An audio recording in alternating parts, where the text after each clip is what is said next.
Olá, assista agora o Jornal Panorama, que traz as notícias do Parlamento Capixaba. E esses são os nossos destaques de hoje. Abelhas. As produtoras de mel têm papel fundamental na biodiversidade. Em sessão especial, Comunidade Surda apresentou conquistas e demandas. Mel, cera, própolis, pólen, geleia real.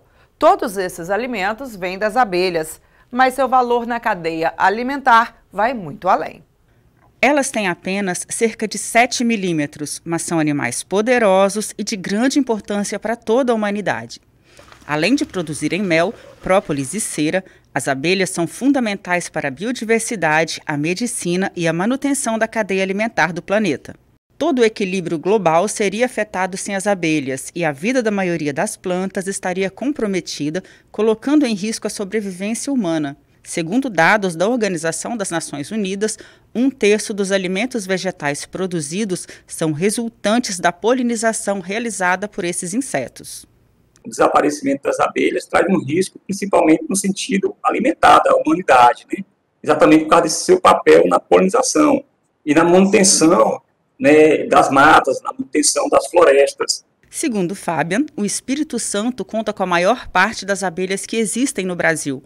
A atividade no estado começou durante a colonização com a introdução da abelha europeia. Vários municípios capixabas se destacam na criação. Elas foram trazidas algumas espécies de abelhas, que a gente fala assim, abelhas europeias, da Itália, da Alemanha, e aí elas vieram junto com os padres. Essas abelhas eram espécies mansas, né, e foram trazidas por esses padres, principalmente para ser utilizada como fonte de cera para fazer velas. Existe, pela literatura científica, 39 espécies de abelhas sem ferrão. Dessas 39 espécies de abelhas sem ferrão, 6 espécies são mais criadas.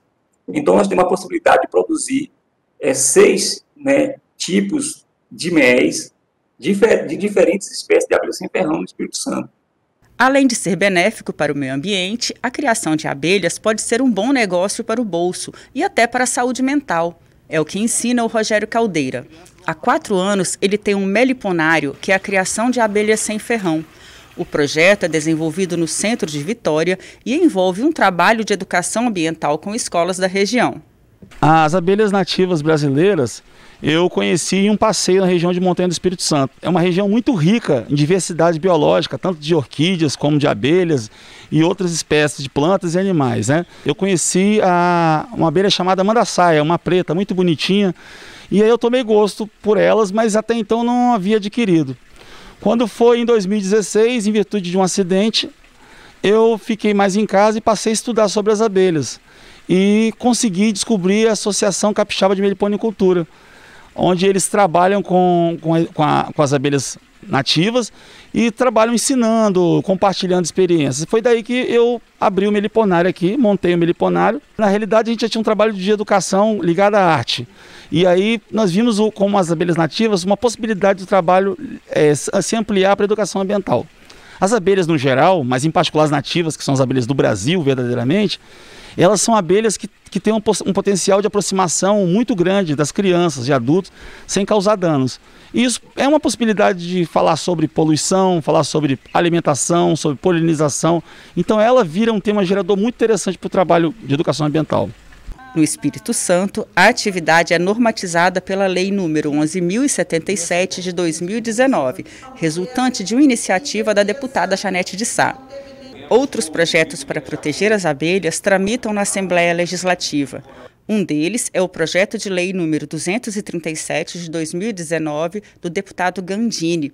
A proposta proíbe o uso de derivados da nicotina nos serviços de carro fumacê nos centros urbanos. A substância é considerada a mais letal para as abelhas, já que se espalha por todas as plantas. Já a parlamentar Irine Lopes é autora do projeto de lei número 686 de 2019. A matéria proíbe o uso de alguns venenos no raio de 1.000 metros de apiário. Você sabia que as abelhas são fundamentais na manutenção dos ecossistemas?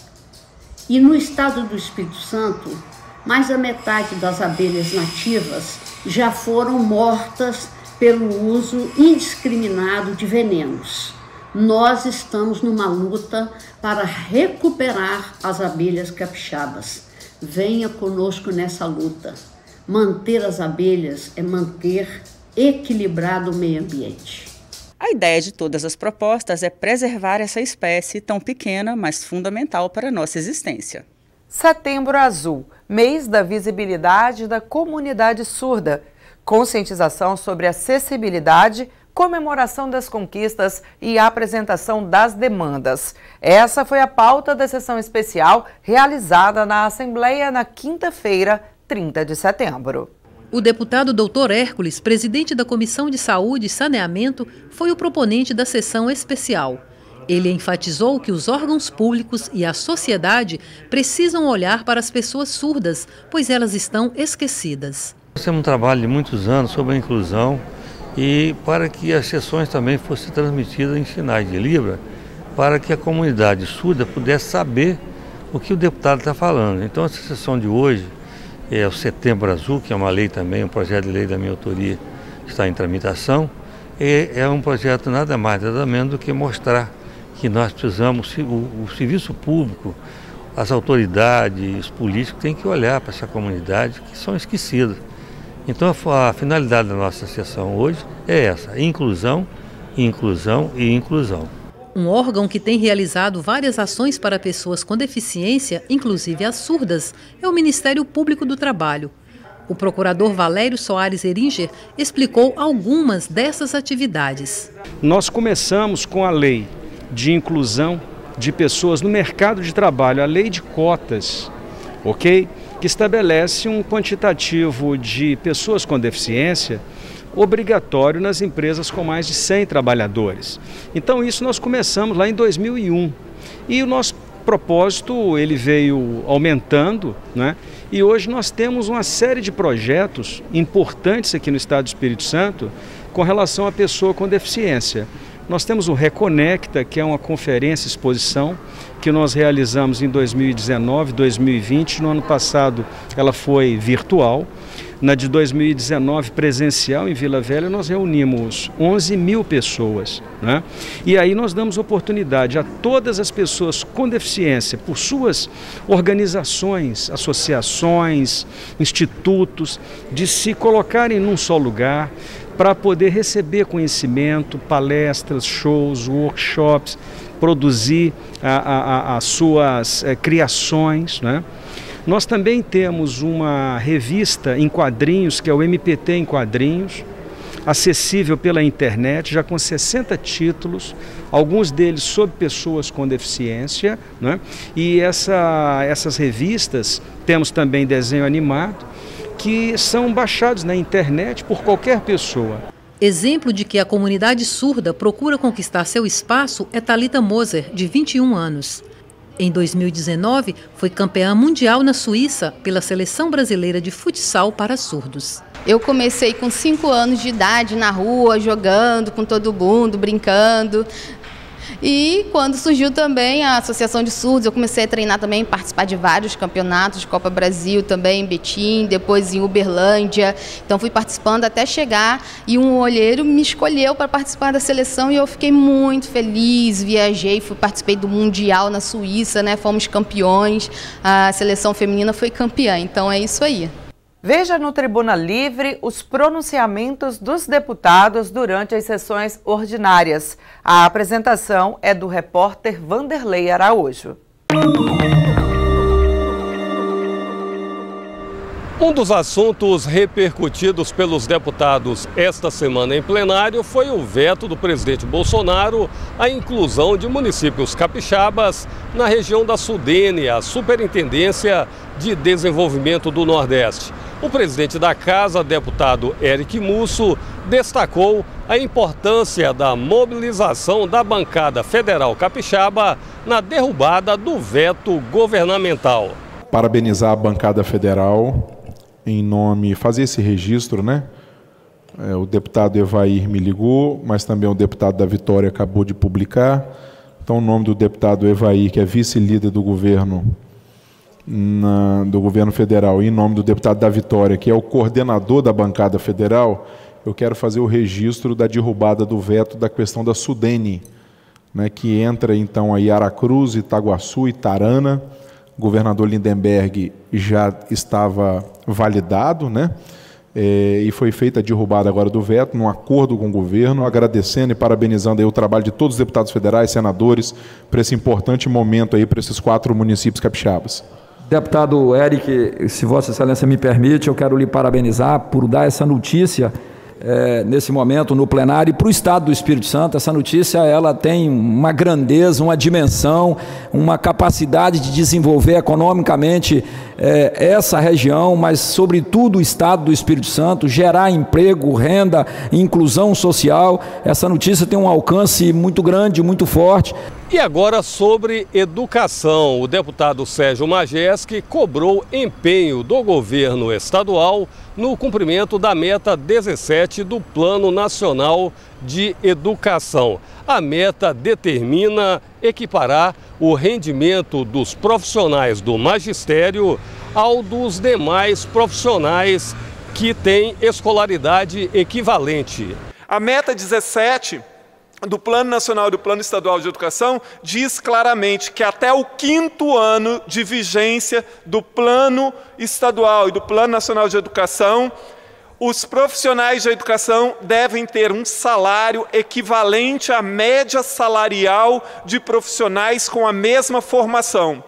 O 5º ano de vigência do Plano Estadual de Educação é este ano, do Estado, porque o Plano Nacional foi o ano de 2020. Portanto, nem se discutiu essa possibilidade aqui no Espírito Santo.